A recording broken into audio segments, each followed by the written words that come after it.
Good morning to all my dear students. How are you all? I hope you all are good at your home. So, let's start in this video chapter 2 fractions and decimals. First of all, let's recall first that you have learned about fractions and decimals in 6th standard. Okay, but let's recall it here, all the topics, all the points in this chapter. So, first of all, what do we understand about fractions? Fractions. So, we have learned about the natural number, whole number as well as integers. But what is fraction? So, whenever we used these two things, that half, 3/4, 5/6, 1/4, actually these numbers are called fraction.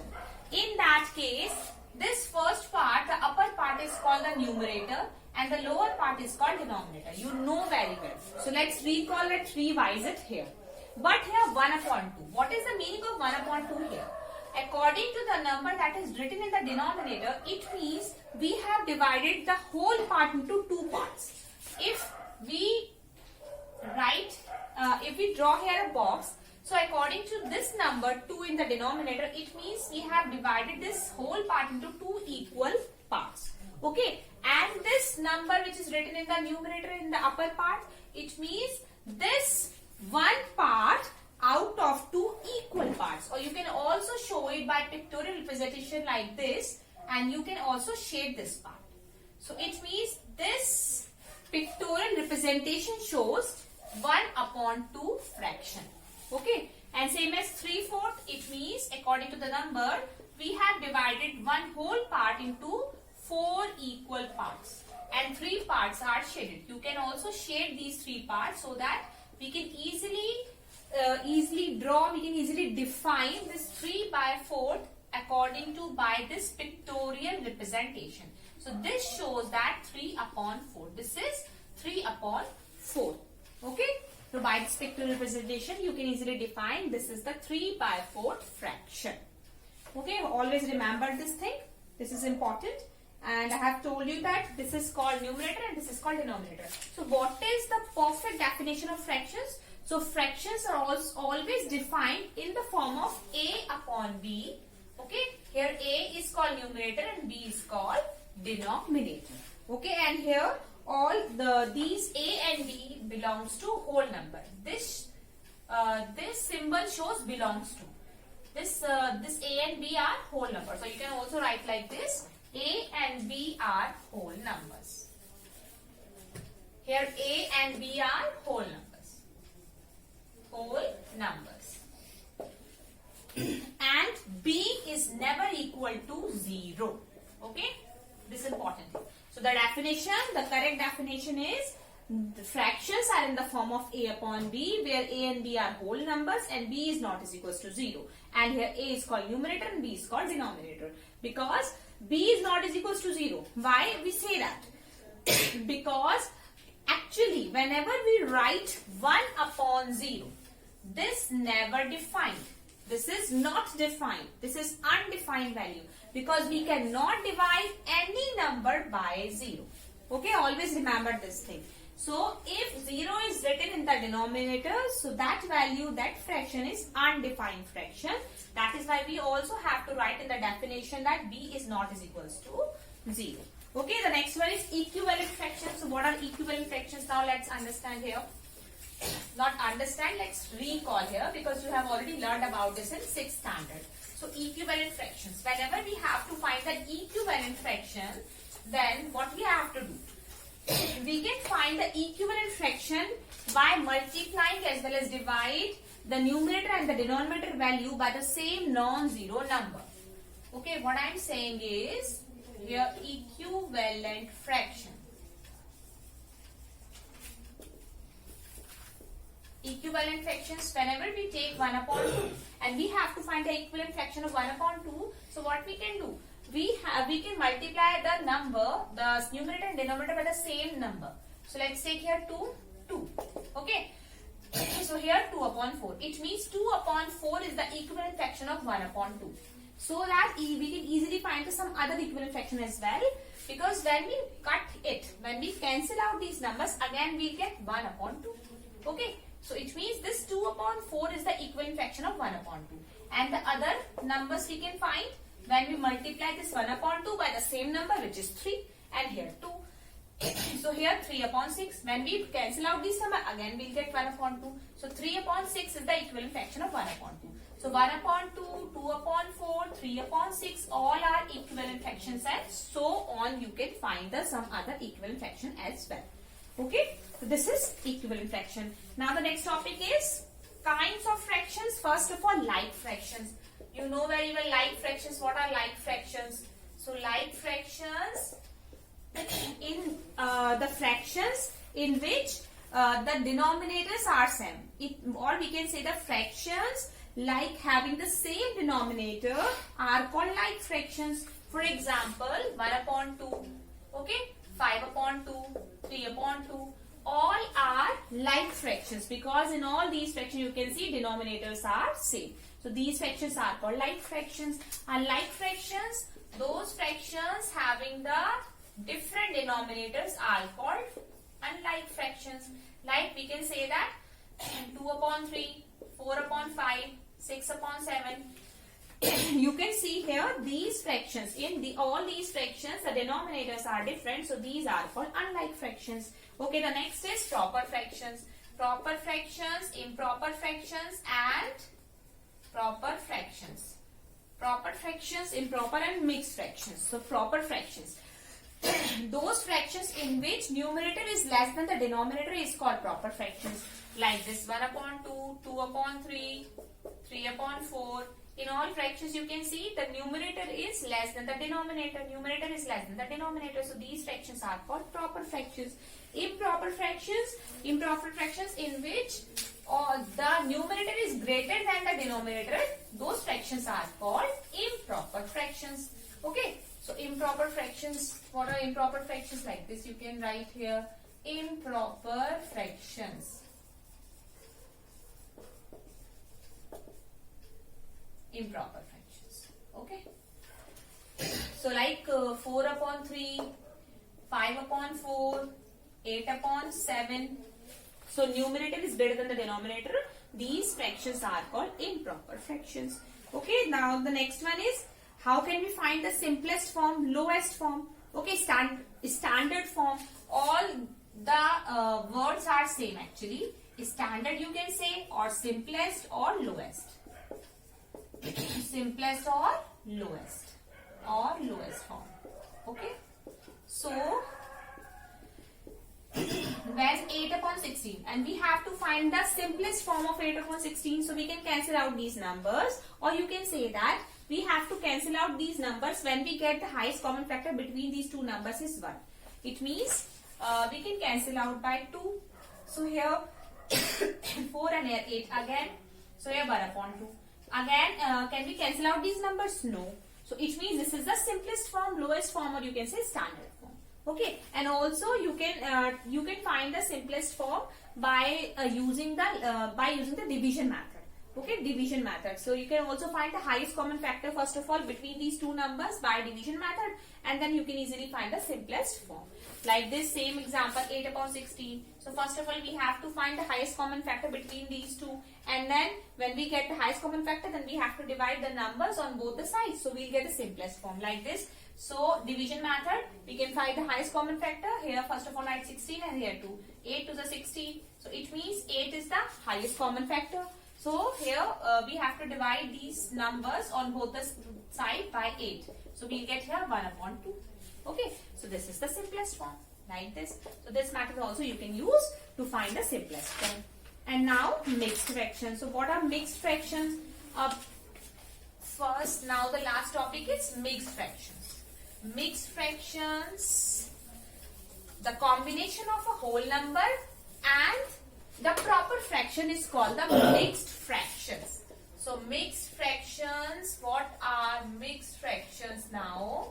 It means the combination of whole number and the proper fraction is called the mixed fractions. So this fraction is called the mixed fraction. For example, again we can write here 1, this is the whole number, and here we can write 2 upon 3, this is the proper fraction.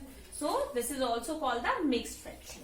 And how can we convert this mixed fractions into an improper fractions, because in all the questions whenever the mixed fraction is given, so first of all you have to convert this mixed fraction into an improper fraction, then you can proceed the you can solve the question. Okay, so here how can we find it? First of all we have to multiply this denominator by this whole number part. So 2 2s are 4 and then plus 1 upon 2. So here 5 upon 2. So this is how we can convert this mixed fraction into improper fractions. You know very well. Okay, and here first of all 3 into 1 and then add 2 divided by 3. So 3 plus 1 5. So it means 5 upon 3. So that is how we can convert the mixed fraction into an improper fraction.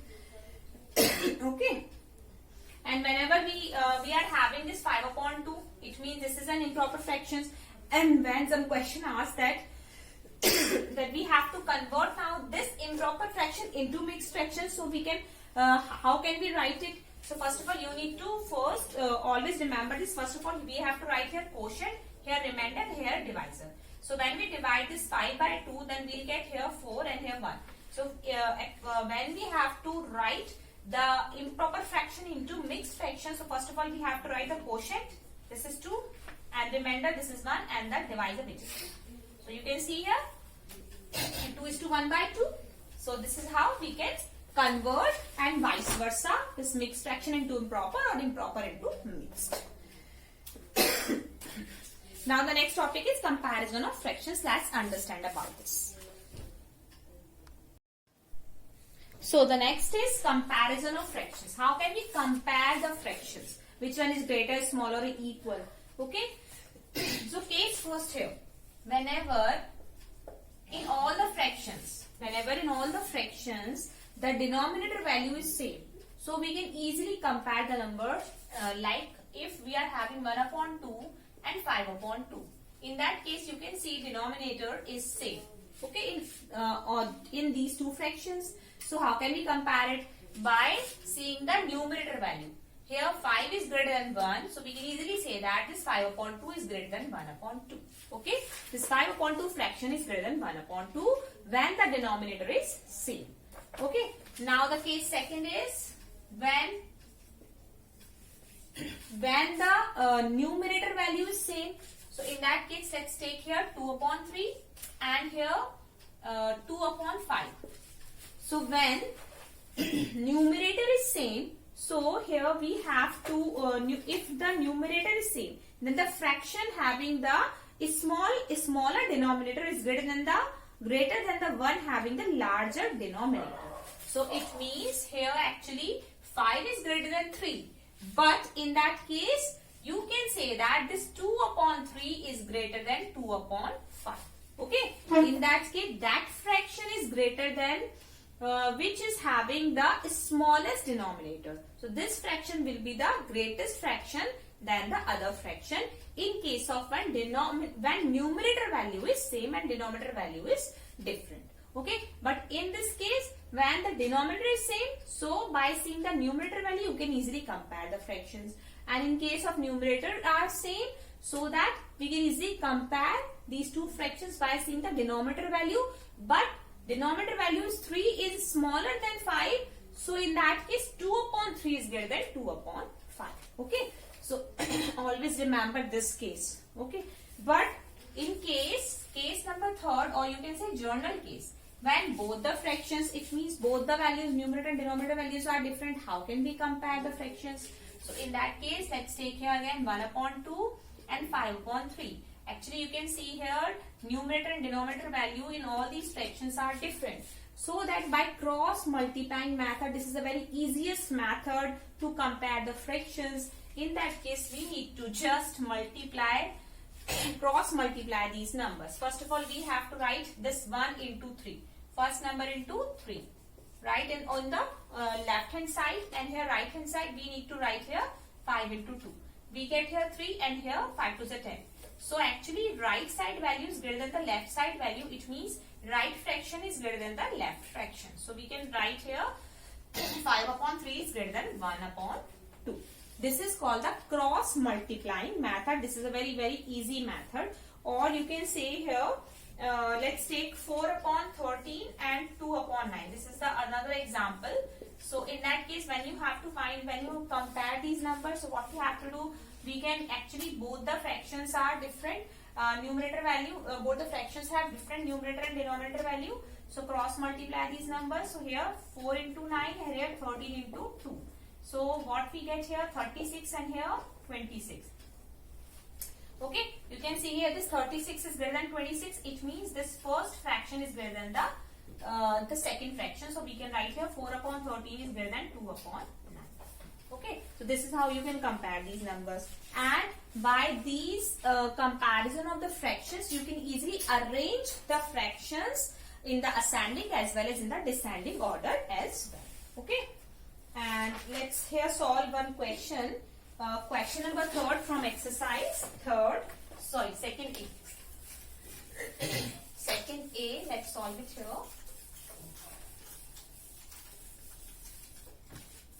Exercise second. Okay, question number 3. Express 3 upon 8 as fraction. So we have to express this 3 upon 8 as fraction with numerator value 15.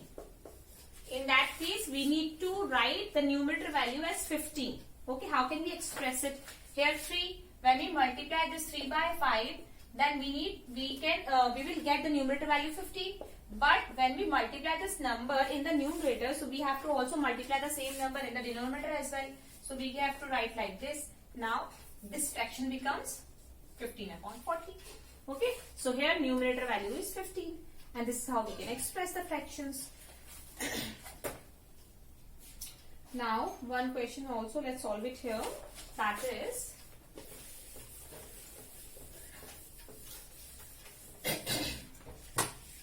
okay. Let's solve here question number 9. The fractions are 3 upon 10, 2 upon 5 and 1 upon 3. We have to arrange actually these fractions in descending order. Arrange in descending order. Okay. How can we arrange it? First of all, you can see denominator value is different. So first of all, we have to take the LCM of these numbers which are written in the denominator.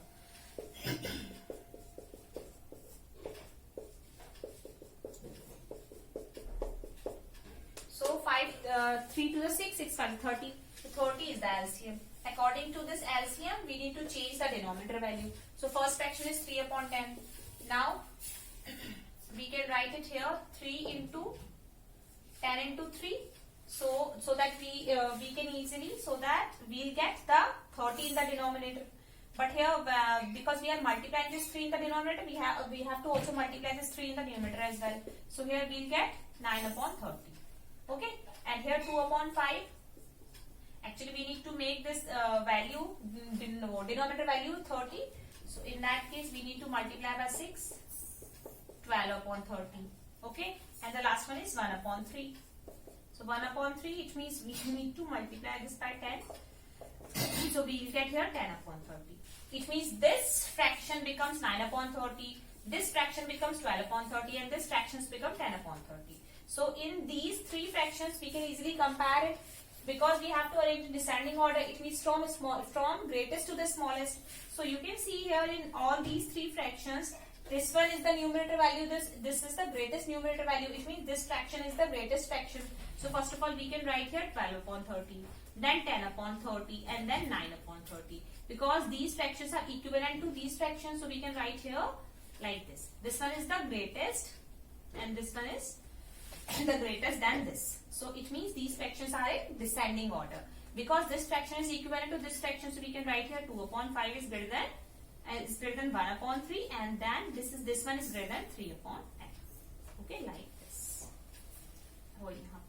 Here 3 upon 3 upon 10. This is the answer. Okay, this is how you can arrange these values. And one more question.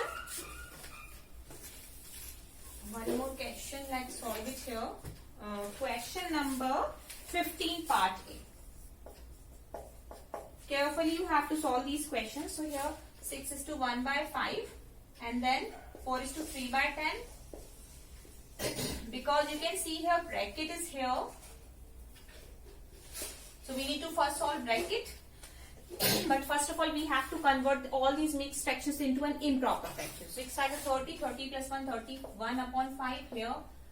40, 43 upon 10, and here 3 upon 2. Okay. So now solve this bracket first. And here, first of all, let's take LCM. LCM is 10. So here 43, and here 2 5s are 10, 5 3s are 50. Like this. Now what we get here? 43, and here we'll get 28 upon 10. Right?